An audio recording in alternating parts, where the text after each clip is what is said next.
Hey, what's up guys, Irish Turtle here, and welcome to Rainbow Six Siege, the patch we've all been waiting for.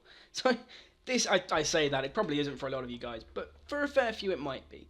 Now, the patch that I'm talking about is patch 3.3, and this recently came out, well, it came out yesterday, and it made major changes to two of the operators. The first being Mute, with his signal disruptor range being increased, and the second being with Kapkan, with some interesting changes to his entry denial device, which I'll actually cover once I start showing him. But we're going to jump straight into Mute first. I'm going to talk about the changes that have been made to his character.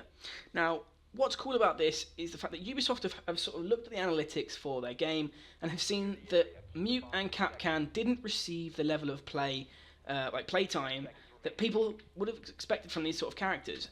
But the interesting thing is that now with the changes that have been made, hopefully we'll actually start to see these operators used more because they're more useful than they ever used to be in previous games.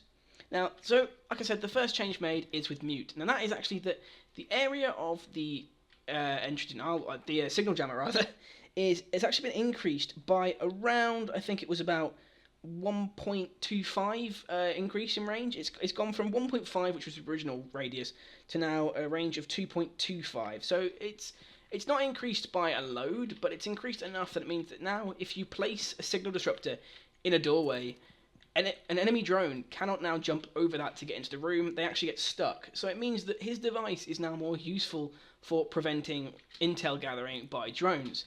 The other major change that it has made is that now reinforced walls can actually be covered more easily by the entry denial, by the signal disruptor. I am thinking too much about Kapkan right now. Basically though, before the patch, this signal jammer, I keep doing that, could only really cover half of each of these walls if I was to place it in the middle, meaning that either end could be breached. But now with the changes, what it means is if you place this centrally, or as close to the center as you can get, both sides of this wall are pretty much unbreachable. It might be right at the edge, but anywhere on the main sections, it's pretty much impossible to breach, meaning this device is actually a hell of a lot more useful than it was before, as it means we're going to be able to obviously see more people going as Mute because it means his device is more useful, and then it'll see an increase in Thatcher being used for more breaching, because recently I've noticed both of these operators seem to be less likely to pop up in games. Thatcher more so because he has a bit more of a varied use, but overall I think this change that Ubisoft have done has obviously been to benefit the fact that this operator and Kapkan haven't been seen too often in gameplay and don't really get used that often. So hopefully this new patch change will actually increase the amount of use time that both of these operators get. MVP, mate, MVP. And now we're on to Kapkan. Now, as I said, the major change to Kapkan is obviously, again, his entry denial device and how it's been affected with this new update. Now, obviously, if those of you guys who might know who used to play the game before the update, you'll know that Kapkan's device was really obvious for players that were a bit more seasoned in the game. You'd notice it a lot more often. The hook was a really big standout thing. The laser was so bright that you'd be able to see the device, and you just know where it was. And it was always at foot height, so you were always looking down there. Well, 3.3 patch changes this in a lot of ways. First of all, the entry denial device can actually be placed now pretty much anywhere on a door, or at least anywhere within reason, going from head height down. So as you can see there, that's at head height. If I aim slightly lower when I'm doing it, it's now at like midriff sort of height.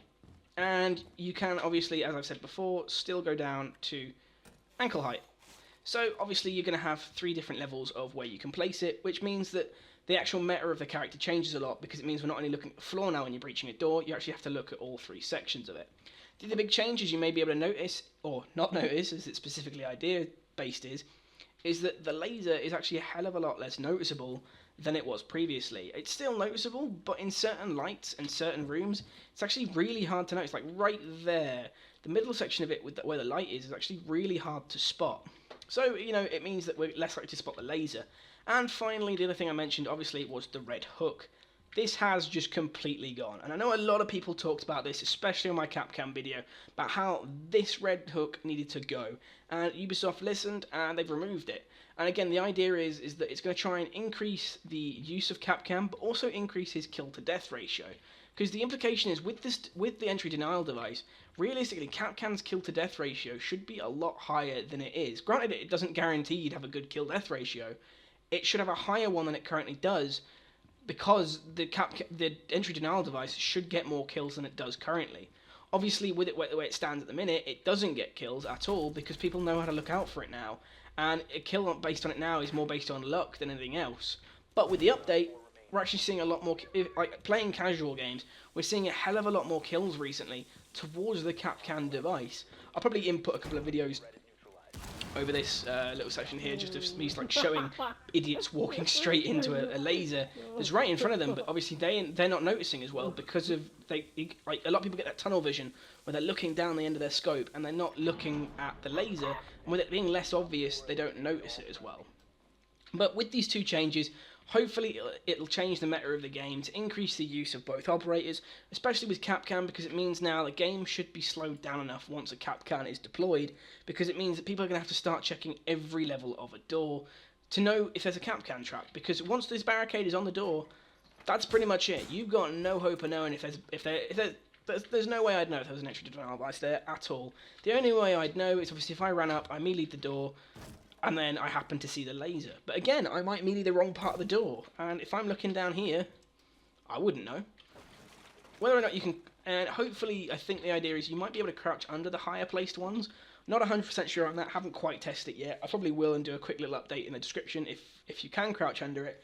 If you can, that means obviously the higher placement might not be the best option, but then again, you've got to think the higher placement could be bonus beneficial because if someone's crouching down, they could melee through and then sort of stand up in the doorway. So it'll be interesting to see. And again, like I say, hopefully this should elevate Kapkan to a higher tier of useful operator.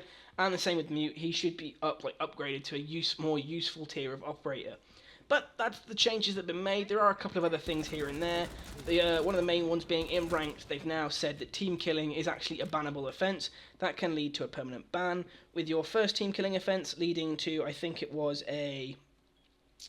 it's a 15-minute ban with a 30-minute Renown penalty. So you see 50% less Renown for each game you play, and that's for 30 minutes after you've been banned for team killing. The second offence, you're banned for rack swing for 30 minutes. I imagine the time for the Renown boost goes up to an hour, although it's not specified. Third offence, you get banned for 2 hours. Fourth offence is 24 hours. Fifth offence is 7 days. And then beyond that, I imagine it's just permanent. But they did say that for people that were reported for team killing, they will deal with it on a case-by-case basis. So obviously, I imagine, hopefully, if it's an accident, they won't penalise you at all. They'll just sort of let it go if it's a long ban. And we'll have to sort of see how long the ban lasts if it's an accidental team kill, or how many team kills it takes for that first ban to kick in. Because if it's one team kill and you're done, that'll be a broken system. Because let's be honest, we've all team killed by accident. It happens. We can't help it. That shit just happens. But, you know, hopefully the system will be quite robust. Hopefully for the longer bans, they'll do like a case-by-case checking like they said they will. Just to hopefully see an influence in the fact that team killing won't be as prominent in ranked, but you know, it'll probably still happen. But hopefully they'll review the cases a bit more so we don't get banned permanently for an accidental team kill.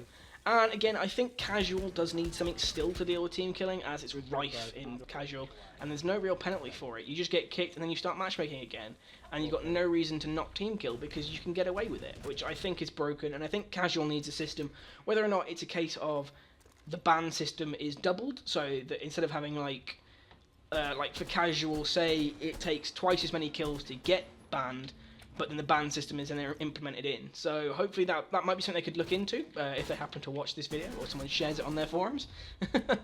But yeah, that's pretty much the changes that have been made. There is another change to Renown boosters, but to be honest, you guys can check that out in the description below. I'll also leave a link, oh my god, my brain is not working today, to the page on the forum where you can read about all these changes. The Renown booster is pretty much just changed the way Renown comes to teammates and to you. You basically get a lot more for your money now, so it's a bit more bang for your buck and makes it a little bit more worth it. But that's pretty much everything covered in the update now. So I'm pretty sure I've covered everything I wanted to cover as well. But hopefully you guys have enjoyed. This video has been a bit of a mess, I'll be honest, for constructive talking wise. It's fucking hot in my office at the minute, and thinking straight's a little bit difficult. But hopefully you guys have enjoyed this video. If you have, hit that like button, subscribe for more Rainbow Six Siege and other game content, and I'll see you in the next one. Get wrecked. My Spartan war cry.